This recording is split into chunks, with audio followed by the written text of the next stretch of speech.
Là où est ton tapis, là est ta demeure.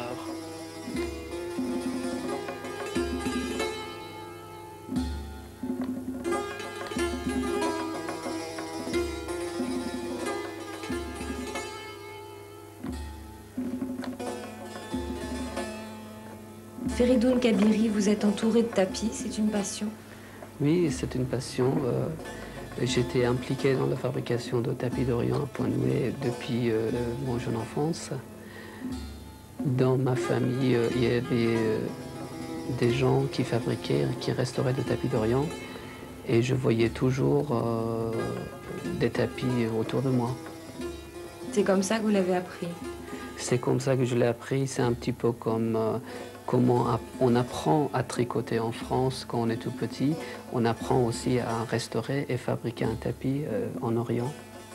Pourquoi avoir choisi ce métier dans notre région? Alors pourquoi j'ai choisi? Une fois que je me suis retrouvé en France, j'ai vraiment compris la valeur exacte du tapis d'Orient.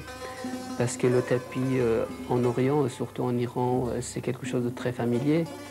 Donc en France, j'ai vraiment compris que c'est quelque chose de très important, le tapis d'Orient. Est-ce que vous pouvez nous parler des origines du tapis, justement? Les origines du tapis, c'est très ancien. Le tapis le plus ancien qu'on a retrouvé, c'est un tapis qui date du IVe siècle avant Jésus-Christ, qui a été conservé dans la glace en Sibérie. Donc ça montre que ça a été fabriqué presque depuis tout le temps en Orient. Et alors l'arrivée du tapis en France, ça remonte à quand? Ça remonte déjà Henri VIII, il avait une collection très importante de tapis d'Orient au XVIe siècle.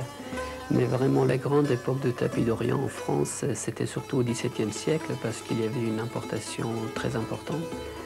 Et le roi Louis XIV a ordonné à fabriquer les tapis d'Orient en France par des artisans qui revenaient d'Orient. Et cela a été fait dans une usine à savon. Donc ce sont les fameuses savonneries qu'on les appelle plus tard. Alors est-ce que vous pouvez nous expliquer un petit peu quel est votre travail, à proprement parler, de restaurateur? Qu'est-ce que vous faites? Je suis souvent amené à intervenir sur les tapis qui sont plus ou moins abîmés.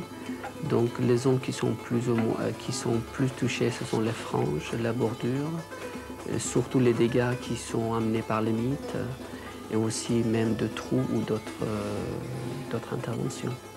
Et voilà le genre de restauration de tapis que je réalise. Alors c'est un tapis pakistanais qui a été mordu par un chien. Alors pourquoi ça a été mordu? Parce que bon, c'est un tapis où la laine vierge n'a pas été lavée. Et alors il y a encore l'odeur de mouton et c'est ça qui attire les chiens. Et ça arrive souvent que le tapis est mordu par un chien.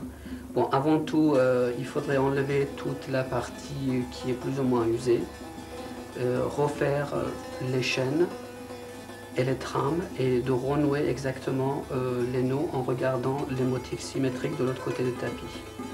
Alors ce qui est assez important aussi, je mets à peu près un tiers de mon temps pour trouver les nuances exactes de tapis et des coloris, un tiers pour la restauration proprement dit et un tiers pour la finition, surtout dans un tapis où ça a été délavé et à l'envers ce n'est pas du tout le même coloris qu'à l'endroit. Est-ce que les Français entretiennent bien leurs tapis? Moi je dirais très peu malheureusement. Un tapis à point noué, un tapis d'Orient est fait avec des produits naturels, donc il doit être entretenu très fréquemment. C'est exactement comme un vêtement, donc il faut qu'il soit lavé et nettoyé régulièrement. Pour vous donner une anecdote, en France, on nettoie son tapis une fois tous les 50 ans. On le lave une fois tous les 50 ans, ce qui est nettement plus fréquent chez nos amis allemands, parce qu'ils le font tous les 2 ans. Et eux, ils ont raison. Ils ont raison, bien sûr. Mais pour vous donner, il faudrait peut-être laver les tapis d'Orient entre 3 à 5 ans. Alors, n'importe qui peut laver un tapis? Il y a peut-être des précautions. Il y a des précautions à prendre pour le lavage de tapis. Pour beaucoup de tapis persans, ils sont lavés aussitôt après leur fabrication. La coloris est beaucoup plus stable. Pour les tapis chinois aussi, mais malheureusement, pour beaucoup d'autres tapis, il faut prendre beaucoup de précautions parce que ça risque de mélanger les couleurs. Alors d'où viennent justement les teintures et la laine? La laine, moi je le reçois souvent d'Iran parce que un tapis ancien qui a plus de 50 ans, on ne peut pas utiliser la laine neuve. Donc j'ai la laine qui date depuis 30 ans ou 25-30 ans. Et les teintures? Les teintures, souvent en Orient, ils sont teintés naturellement, même maintenant avec des produits végétaux, avec la teinture végétale. En France, je suis aussi amené à teinter la laine pour trouver exactement la même nuance de tapis. Pour vous donner un exemple, je dirais qu'il y a 400 nuances seulement en couleur rouge. Donc c'est très très important. Et en général, on n'utilise pas la chimie alors? On est malheureusement, je dirais malheureusement, on est amené souvent à utiliser la teinture chimique. Parce que par exemple, avant, pour les couleurs orange qu'on obtenait, on l'obtenait d'une plante qui s'appelle safran, qui est extrêmement chère à notre époque. Donc on est souvent amené à utiliser la teinture chimique. Pour vous donner un autre exemple, par exemple, la couleur jaune que vous voyez là, c'est très très peu utilisé dans le tapis d'Orient, surtout dans le tapis ancien, parce que ça n'existait pas dans la nature.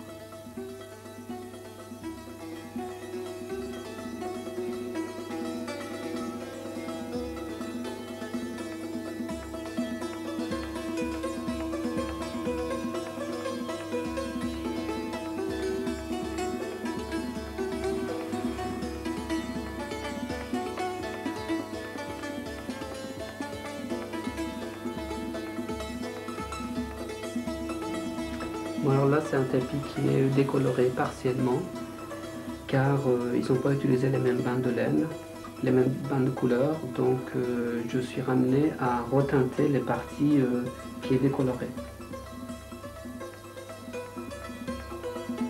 Il m'est arrivé des anecdotes, surtout sur sous-estimation des valeurs d'un tapis. Il y a quelque temps, j'ai vu quelqu'un qui avait acheté un tapis dans une foire seulement pour 1000 francs.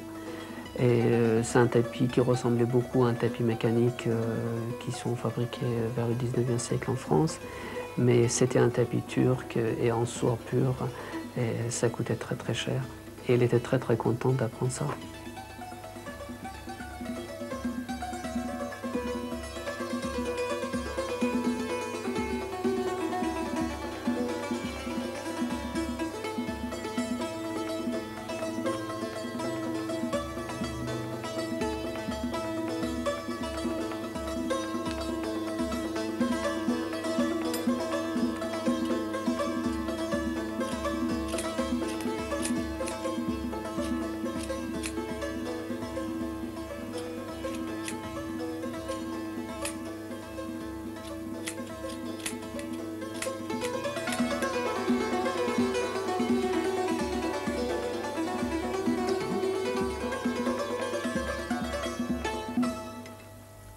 Feridoun Kabiri est un artiste.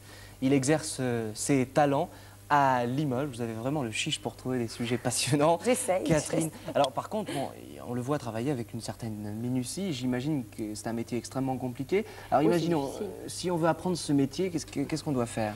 Alors là, vous aurez des problèmes parce qu'en fait, il n'existe pas, à proprement parler, d'école de restauration de tapis en France. Au contraire de l'Iran, où par contre là-bas, on forme de jeunes gens aux Beaux-Arts pour qu'ils deviennent restaurateurs de tapis qui sont exposés dans les musées.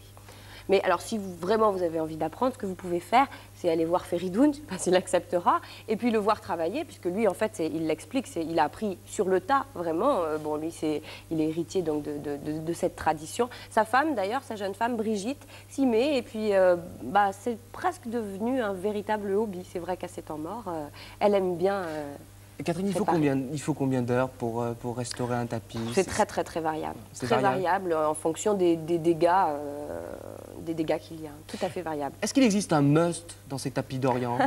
On voit les prix qui grimpent d'année en année, alors il y a un must certainement. Alors Feridoun, au risque d'être chauvin, vous direz que c'est le tapis persan, parce que ce tapis est très dense. Normal. Il a une quantité de nœuds fabuleuse et en plus il est très